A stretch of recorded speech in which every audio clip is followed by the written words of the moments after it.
जिस घर को बनाया था कभी प्यार का आशियाना, उसी घर के आंगन में दफनाई गई थी लाश। पुलिस ने जब ताबूत को खोला तो वहां खड़े लोगों के भी होश उड़ गए। तो आखिर क्या था उस ताबूत में, किसकी थी वो लाश? जानने के लिए कहानी के आखिर तक जुड़े रहिए। ये एक ऐसी सच्ची घटना है जिसे जानकर आप भी दंग रह जाएंगे। शकीरे का जन्म राजशाही परिवार में हुआ था। उसके नाना मैसूर के दीवान हुआ करते थे। दौलत और शौहरत के बीच पली बड़ी शकीरे बड़ी ही महत्वाकांक्षी थी, मगर 1965 में महज 18 साल की उम्र में सिंगापुर से पढ़ाई करके इंडिया वापस आने पर अकबर अली से उनकी शादी करवा दी गई और शादी के बाद उनकी 4 बेटियां हुई। इंडियन फॉरेन सर्विस में होने के कारण अकबर खलीली का ज्यादा से ज्यादा वक्त दूसरे देशों में गुजरता था और शकीरे मद्रास में अकेले ही अपनी बेटियों को पाल रही थी। बड़े खानदान से जुड़े होने की वजह से उनका उठना बैठना भी बड़े लोगों के साथ था, मगर पति के बगैर खुद को तन्हा महसूस करती और इसी तन्हाई को दूर करने के लिए पार्टी वगैरह में जाती रहती थी। कुछ समय बाद शकीरे परिवार के साथ बेंगलुरु में शिफ्ट हो गई और वही प्रॉपर्टी डीलिंग का काम करने लग गई। 1982 में शकीरे अकबर के साथ अपनी फ्रेंड के यहाँ डिनर पर जाती हैं, जहाँ बातों ही बातों में वह अपनी प्रॉपर्टी डीलिंग की दिक्कतों का जिक्र करती हैं, जहाँ उसकी फ्रेंड उसे स्वामी श्रद्धानंद से मिलवाती है, जो कि प्रॉपर्टी डीलिंग की समस्याओं से छुटकारा दिलवाने का आश्वासन देता है। कानून हो या तंत्रबंध, वो मदद करने के लिए तैयार हो जाता है। मदद का सिलसिला यूं ही चलता रहता है।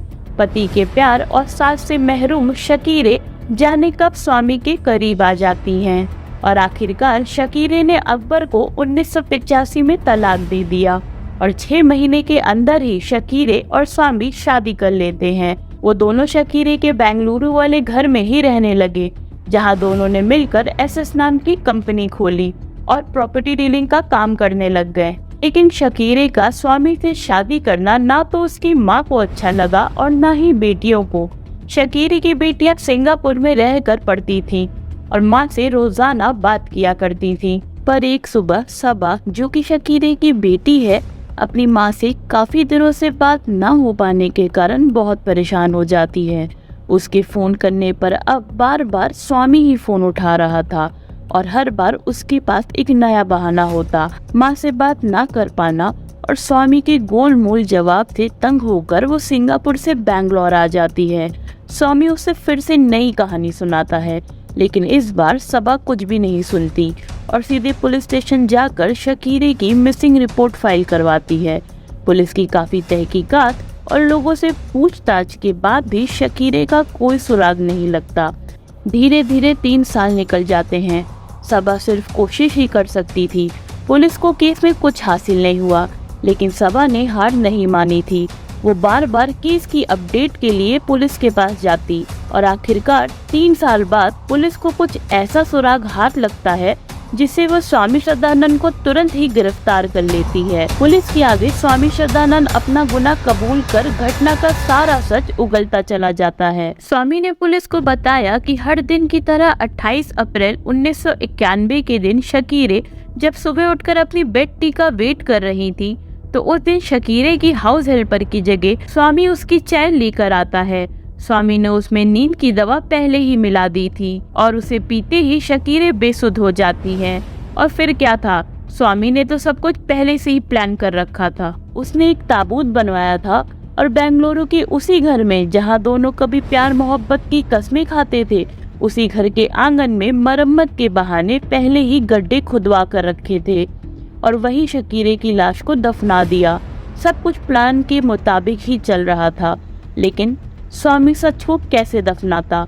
और अब सच सबके सामने आने वाला था। स्वामी की बताई जगह पर जब खुदाई की जाती है तो वहाँ ताबूत मिल जाता है और सबके सामने जब उस ताबूत को खोला जाता है तो वहाँ पर मौजूद सभी लोगों की रोंगटे खड़े हो जाते हैं। ताबूत के अंदर कंकाल के साथ जगह जगह खरोच के निशान भी थे, जैसे किसी ने निकलने के लिए जी जान लगा दी हो।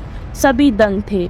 इसका मतलब ये था कि शकीरे को दफन किए जाते समय वह जिंदा थी।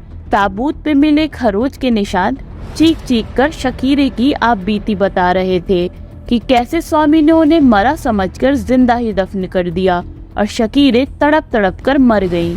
स्वामी ने शकीरे को इसलिए मारा कि स्वामी उसकी सारी जायदाद हथिया लेना चाहता था, लेकिन शकीरे ने तो सब कुछ पहले ही अपने प्यार पर कुर्बान कर दिया था। स्वामी के पास अब ना ही पैसे थे और प्यार को तो उसने पहले ही दफन कर दिया। कोर्ट स्वामी को फांसी की सजा सुनाती है, जो कि आजीवन कारावास में बदल दी गई। हाल ही में इस घटना पर आधारित एक वेब सीरीज बनाई गई है जिसका नाम डांसिंग ऑन द ग्रेव है।